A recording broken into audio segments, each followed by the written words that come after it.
Good evening, ladies and gentlemen. It's so nice that so many of you were able to come, and I'd like to welcome you here on behalf of the British Institute at Ankara and the Turkish-American Association to what promises to be an extremely topical and current as well as highly interesting lecture by Mr. Mustafa Akyol. My name is Mark Herzog, and I'm the Assistant Director of the British Institute at Ankara. Before I introduce our speaker, I would like to say a few things about the British Institute at Ankara. Its presence in Turkey reaches back to 1948, and it's traditionally focused on archaeology and related disciplines, although as of late it has focused as well on more recent historical as well as contemporary aspects of Turkey.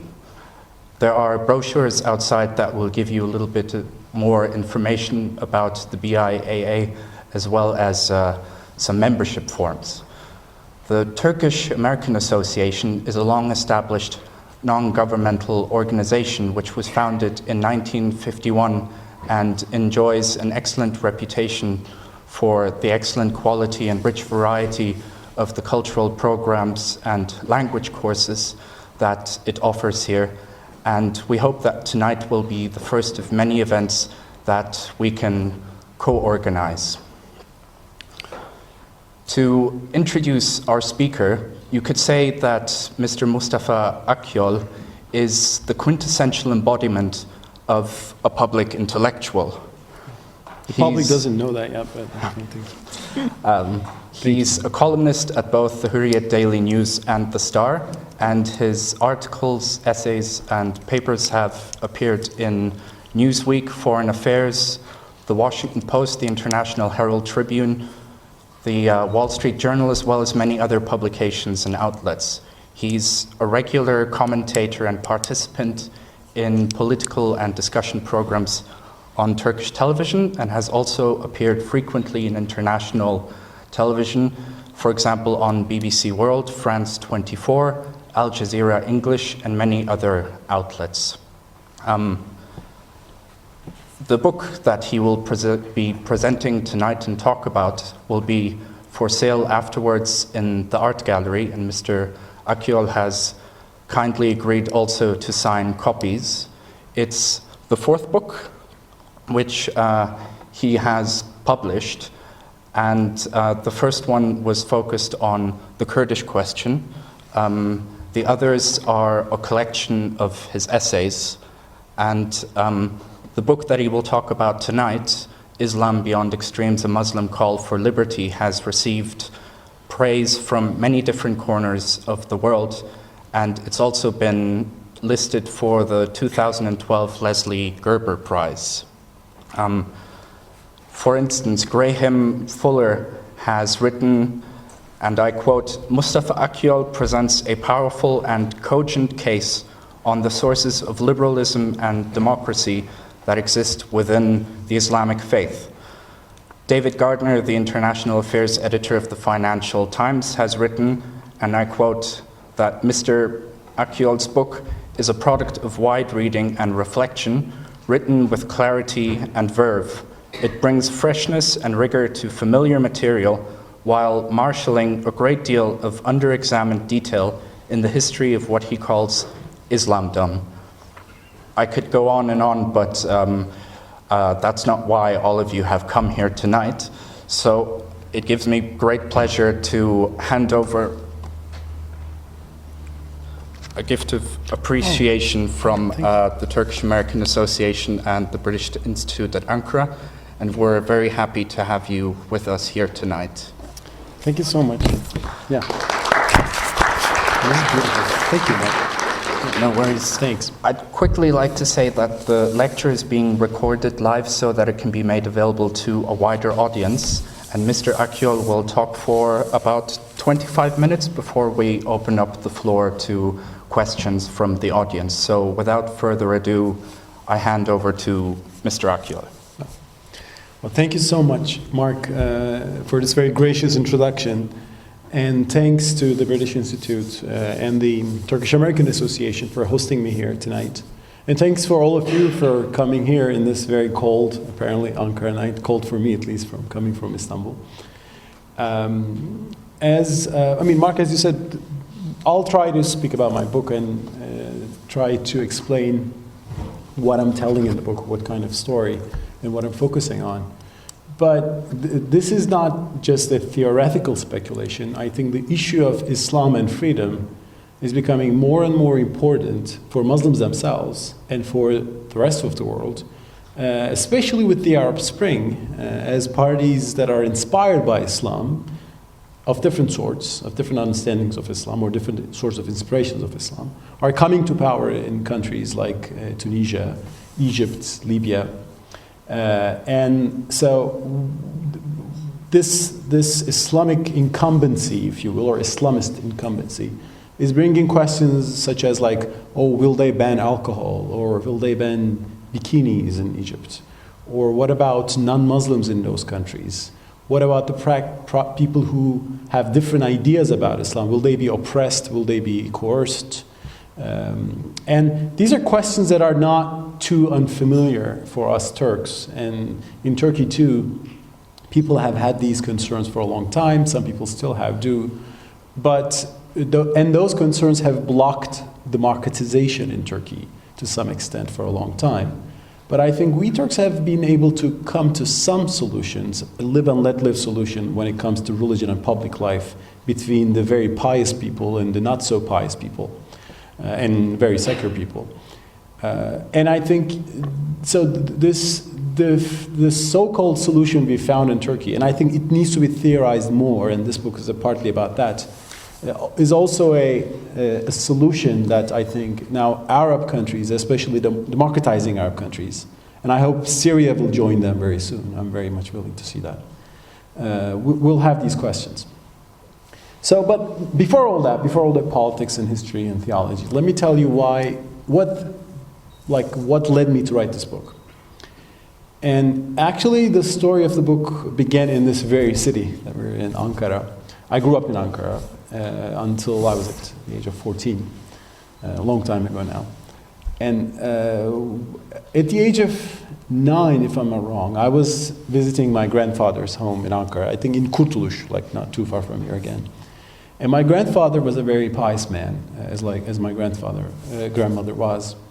And one of the reasons I was visiting them every summer, the summer of 1979 or 80, if I'm not wrong, was to learn more about religion. I mean, my father was trying to teach me how to pray and how to write the name of God with colorful beads and to go to mosque and do prayers. And it was a very inspiring, like a crash course into religion, if you will, Islam.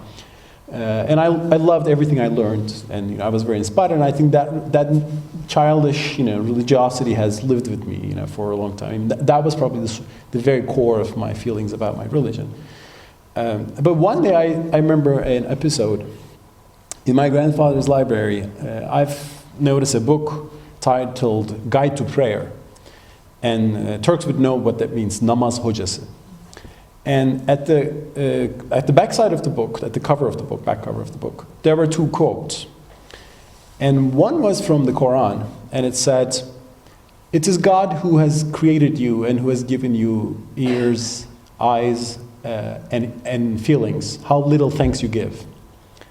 I was inspired to read that. I mean, it was a verse which told me that I'm created and I should be thankful to God for what I have, or for all the blessings that I have. But the second quote was not that inspiring, because it said, "If your children do not start to pray at the age of 10, then beat them up." Now here I was at the age of 9, here learning that in a year I'll be in trouble if I don't start to pray. And and I was a little worried about that. And I remember asking about this to my father, and he said, "Oh, don't worry." To my grandfather, he said, may he rest in peace. And he said, "Don't worry, this is for bad kids, don't worry about that, and we'll never, of course, beat you or anything. It's for bad kids." And, he calmed me down. But that day, I remember that a question was carved into my mind. And the question was, is it really helpful? Is it really right? Is it really the right thing to do to use coercion for religion?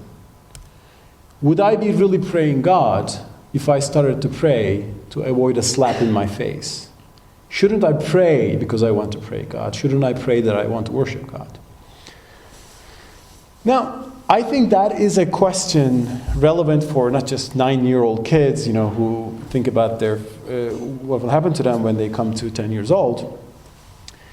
It is relevant for a lot of people today and relevant for many Muslims, because in the world today, in predominantly Muslim societies, we have problems with a lack of enough freedom. We have a problem with authoritarian attitudes. Sometimes these authoritarian attitudes come in forms of authoritarian states, theocratic regimes which justify themselves by referring to their understandings of Islam.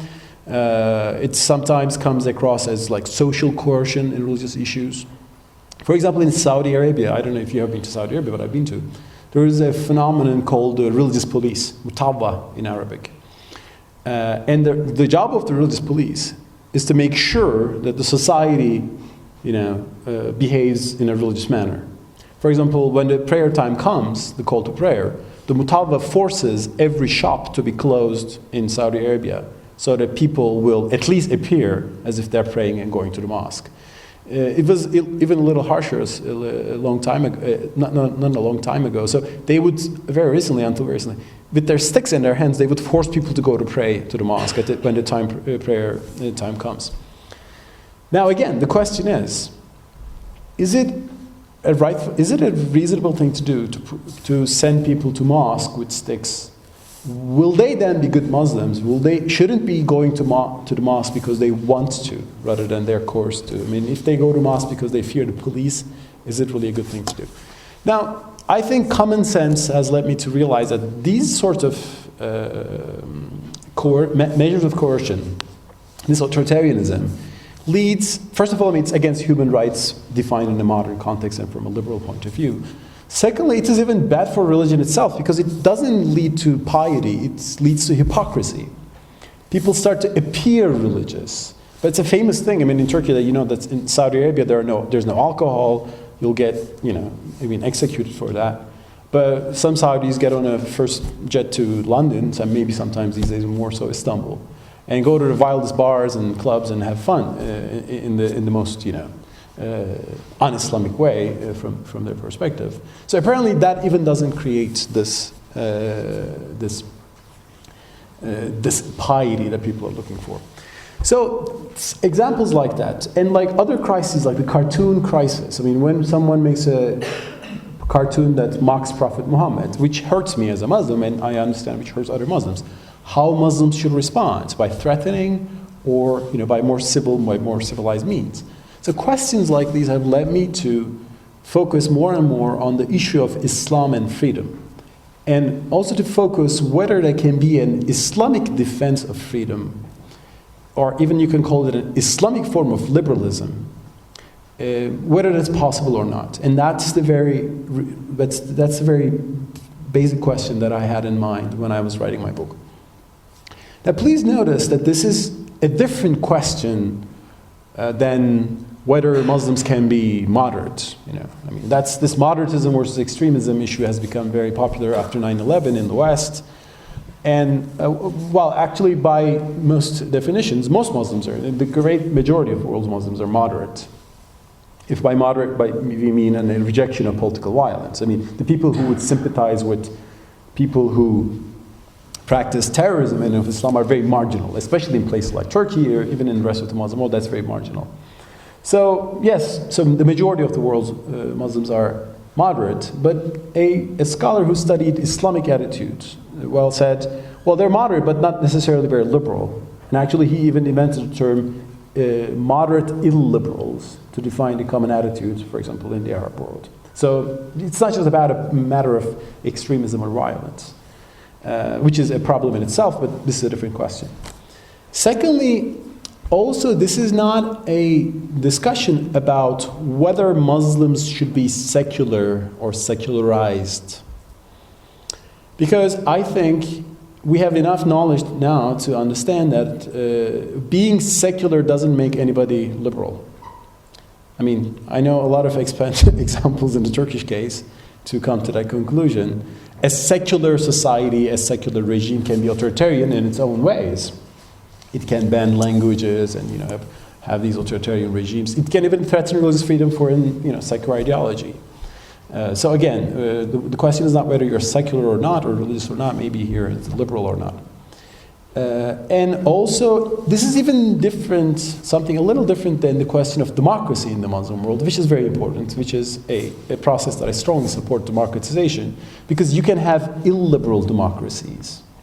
You can have a democratic vote, which can have an illiberal outcome. I mean, you can democratically say, these things are banned in the country, like apostasy is banned in Egypt. You can democratically say that by passing a vote in the parliament. But it will be a democratic but illiberal decision which threatens religious freedom. That's why in the West, actually, after so many trials with modernity, with fascism, with totalitarian state, with communism and so on, with many rights and wrongs, the West has come to a solution that we call liberal democracy. And the liberal part there is, I think, very important, because it says every individual has inalienable rights, that cannot be taken away by a government, even a democratic government. So my question is that, can we have liberal democracies in Muslim societies, predominantly Muslim societies? And can Muslims accept liberal democracy, even support liberal democracy, based on their religious convictions? Well, my answer is yes, but of course it depends what sorts of Islam are we talking about, what interpretations of Islam are we talking about. I should just say that, before moving into a few arguments, in Turkey we are seeing the signs of that. In Turkey we are seeing the signs of some Islamic public intellectuals who defend the rights and freedoms of every people, including Muslims, non-Muslims, secular Muslims, atheists, or so be it. So there is some hope, I think, coming in Turkey. And I partly wrote this book to push for that change and give more substance and more maybe intellectual ammunition for that change. But what sort of problems we're facing when we discuss Islam and freedom?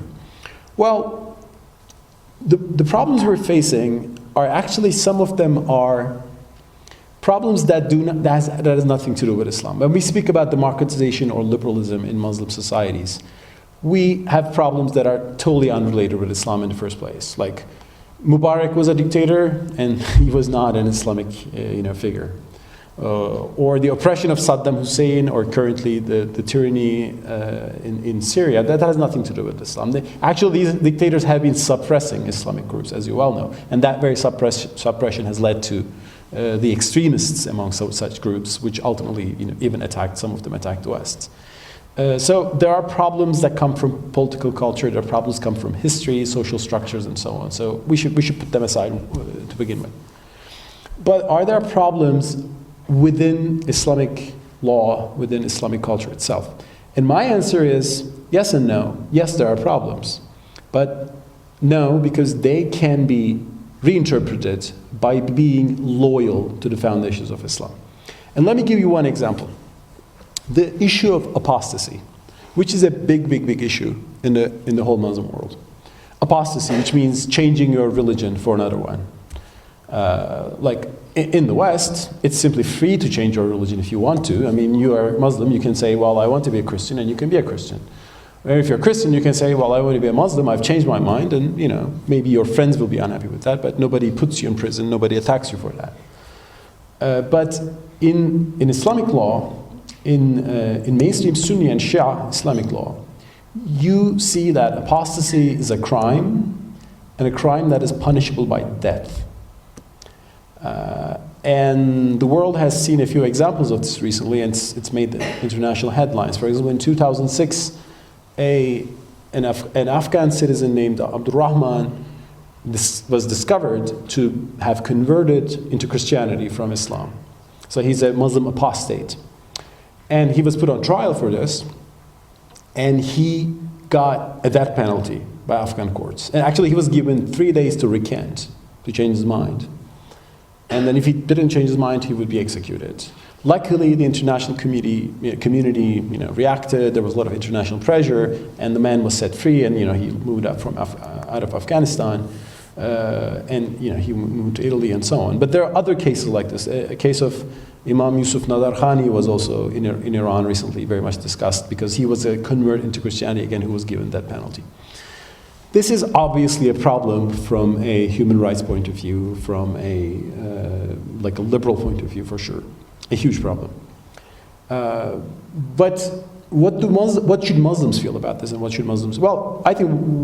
Well, I've been discussing with my fellow Muslims, and I say, well, what would we have thought if Christians gave 3 days to recant for the Christians who have converted into Islam and then kill them? Like, what would happen if the former Cat Stevens, Yusuf Islam, was given 3 days to change his mind by a British court and then taken to the gallows? And we would not be happy with that, right? Certainly.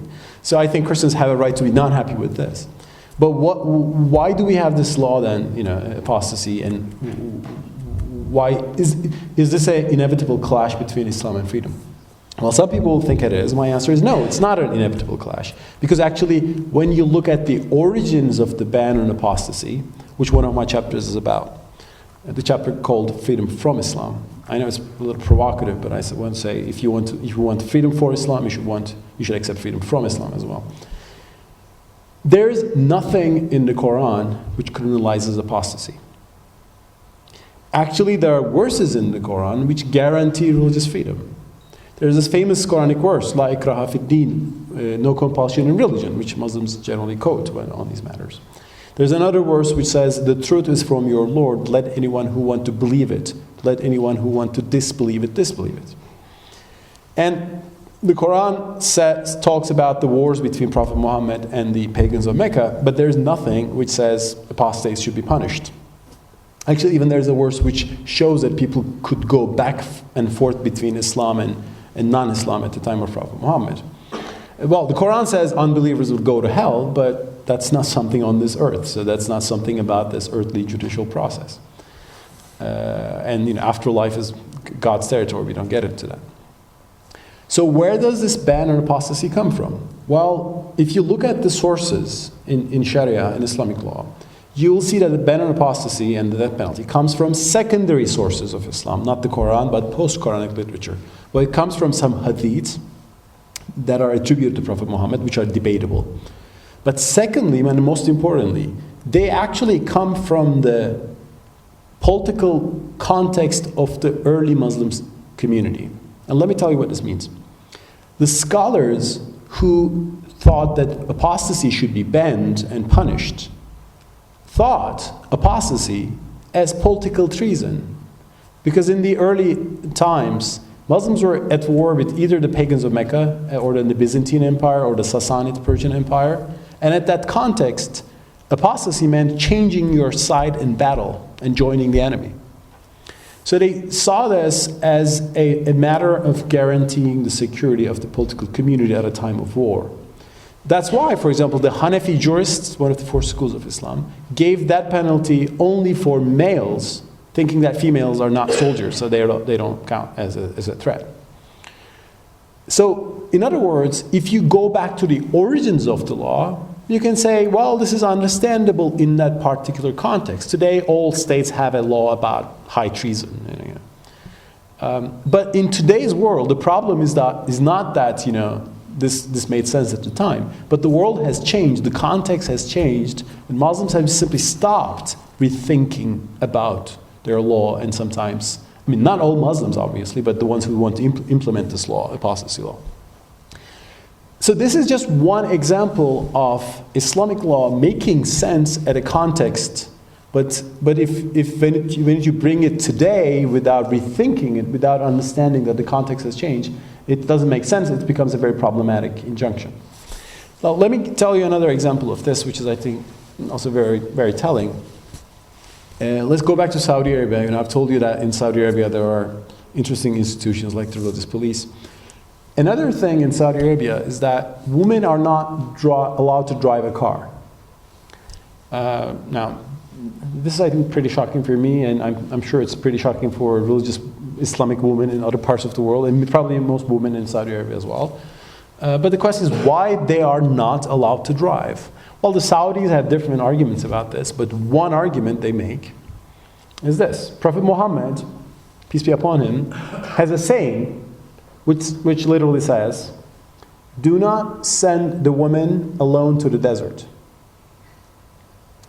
So this is written this way.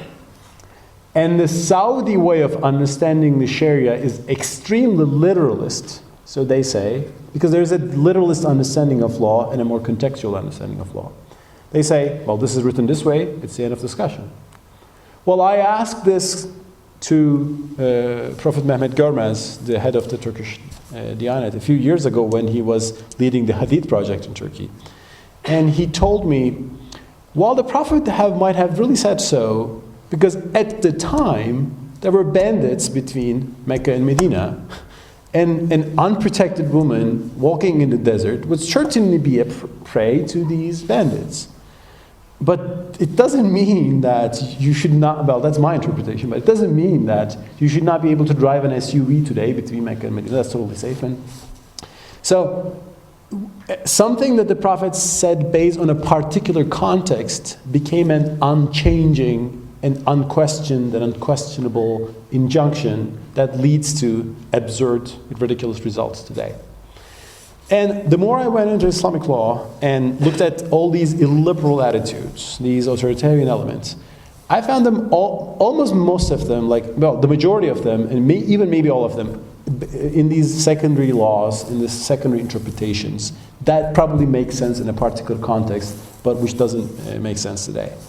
And the more I realize that, I realize that Muslims can actually question these things by being loyal to their faith, not by abandoning their faith, not by abandoning the core of their faith, but just understanding that times change, and you have to sometimes adapt your laws. And the other point is that this is not a shocking discovery, actually, for the majority of the world's Muslims, because in Islamic law, you have, in Islamic jurisprudence, you have different schools of thought. Some schools of thought are more flexible and open to change, because they understand that reason should play a role in understanding religious matters, and reason and revelation should work together. The origin of that goes to Mu'tazila school, which was the most rationalist, but it lived partly in Hanafi and Maturidi schools in Islamic jurisprudence and theology. But there are other schools of thought which says, what is written, no questioning about this. This anti-rational, if you will, school. And the origin of that goes back to Imam Hanbal of the, I would say, 9th century, 9th, 10th century. And it was revived as Wahhabism in the modern age in the 18th century. And the motto of Imam Hanbal and his followers was the Arabic word bila kayfa, which means without asking how.